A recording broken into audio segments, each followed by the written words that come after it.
২০ দিন পেরিয়ে গেছে, কিন্তু গণ অভ্যুত্থানের নায়ক ও ইনকিলাব মঞ্চের প্রধান শরীফ ওসমান হাদির নির্মম হত্যার বিচার এখনো অধরায়। ১২ই ডিসেম্বর জুমার নামাজ শেষে বাসায় ফেরার পথে গুলিবিদ্ধ হন হাদি।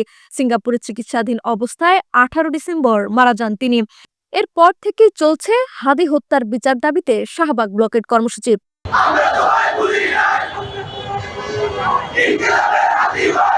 হাদির হত্যা মামলায় এখন পর্যন্ত ১১ জনকে গ্রেফতার করা হয়েছে।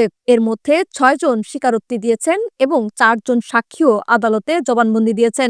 গ্রেফতারকৃত আসামিদের মধ্যে রয়েছেন প্রধান অভিযুক্ত ফয়সালের বাবা-মা, স্ত্রী, বান্ধবী, শ্যালক এবং আরও কয়েকজন। আসামিদের সম্পৃক্ততা তদন্তে প্রমাণিত হয় এজাহার নামে পলাতক আসামি ফয়সাল করিম মাসুদ ওরফে রাহুল ওরফে দাউদ এবং তদন্তের প্রাপ্ত আলমগীর, তাজুল ইসলাম চৌধুরী বাপ্পি, ফিলিপস খান, মুক্তি মাহমুদ সহ মোট ১৭ জনের বিরুদ্ধে পেনাল কোডের ১২০-এর বি, ৩০২, ২০১, ১০৯ এবং ৩৪ ধারায় অপরাধ প্রাথমিকভাবে প্রমাণিত হয়ে উল্লেখিত আসামিদের বিরুদ্ধে বর্ণিত ধারায় অভিযোগপত্র আজকে দাখিল করা হয়েছে। স্বরাষ্ট্র উপদেষ্টা লেফটেন্যান্ট জেনারেল মোহাম্মদ জাহাঙ্গীর আলম চৌধুরী বলেন, অন্তর্বর্তী সরকারের মেয়াদেই ওসমান হাদি হত্যার বিচার নিশ্চিত করা হবে। এই মামলাটি সরকারের সর্বোচ্চ গুরুত্বের বিষয়। এই বিষয়ে ধৈর্য ধারণ করার অনুরোধ করছি।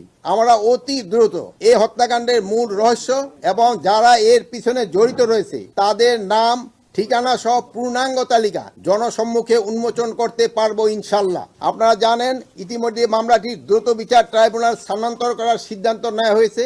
এই জঘন্য হত্যাকাণ্ডের ঘটনায় দ্রুততার সাথে ন্যায় বিচার নিশ্চিতে আমাদের সর্বোচ্চ প্রচেষ্টা অব্যাহত রয়েছে। অন্যদিকে সর্বশেষ মঙ্গলবার বিকেলে ডিএমপি মিডিয়া সেন্টারে এ বিষয়ে ব্রিফিং করেন অতিরিক্ত পুলিশ কমিশনার মোহাম্মদ শফিকুল ইসলাম।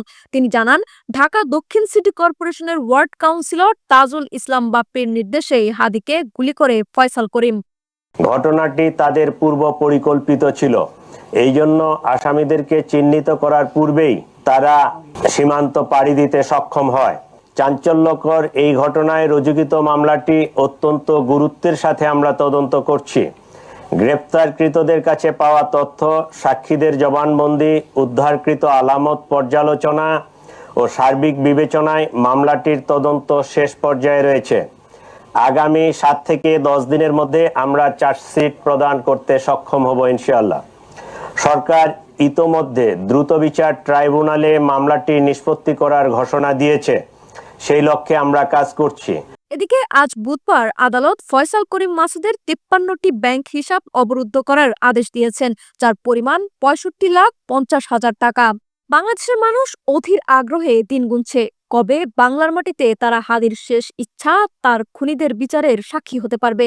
২০ দিন পেরিয়েছে, কিন্তু ন্যায় বিচারের আশায় দেশ আজও উন্মুখ। লাবনী আক্তার, ডেস্ক রিপোর্ট, বিপ্লবী বার্তা।